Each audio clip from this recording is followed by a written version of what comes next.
Helo, enw fi di Mhara a fyddai'n byw heb swyngyfaredd. Dyddiau yma, os ti'n gofyn i rywun yn Cymraeg be di witch, maen nhw fel arfer yn dweud gwrach, ond swynwraig dwi'n galw fy hun. Be mae swynwraig yn olygu ydi rywun sy'n defnyddio swyngyfaredd yn ei fywyd, a mae o'n term hanesyddol oedd yn cael ei ddefnyddio i ddisgrifio pobl oedd yn helpu'r gymuned gyda swyn a hyd.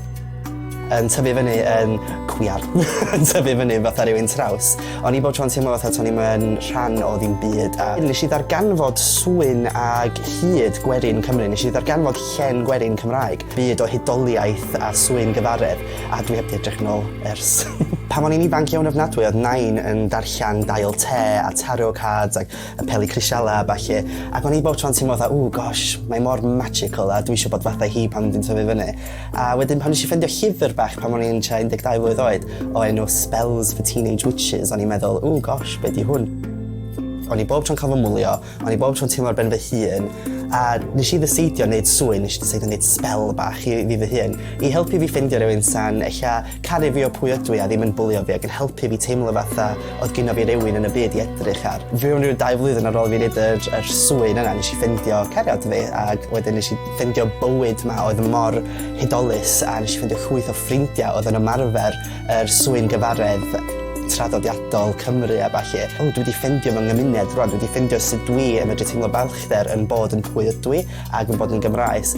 A mae swyn gyfaredd heddiw yn neud fi deimlo fatha gyda fi lle yn y byd ma, yn y byd digri ma. So dwi'n teimlo fatha bod swyn gyfaredd wedi achub fy mywyd mewn rhai ffyrdd.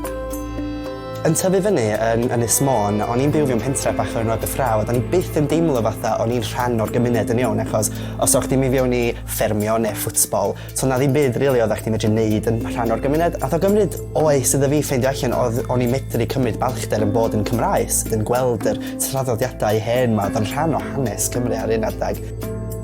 Mae Ceridwen yn diwyes dwi'n gweld yn fy mywyd lot. Mae hi yna iddo fi a dwi'n gweddio iddo hi, dwi'n creu iddo hi, a dwi'n teimlo ei pŵer hi tu fewn iddo fi a pŵer yr awen. Dwi'n gweld hi fel mam yr awen.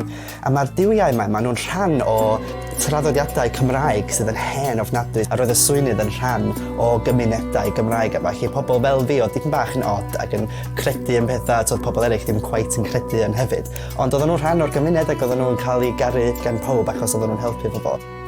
Dwi'n meddwl bod lawer o pobl wedi dyfu fyny yn teimlo fatha dyn nhw'n yn cweit ffitio fewn efo pawb arall. A mae dod i fewn i rhywbeth fel hyn, mae'n rhoi gymuned iddyn ni, ond hefyd mae'n helpu iddyn ni gweld gyn o'n ni gwer tu fewn iddyn ni, a mae'n helpu iddych chi deimlo'n cysylltiedig gyda rhywbeth mwy na chdi dy hun, gyda'r byd naturiol, a bod yn wybodus bod y byd naturiol yn sanctaidd. Ac hefyd mae'n helpu fi cysylltu â diwylliant Cymraeg a teimlo balchder yn bod yn Cymraeg hefyd.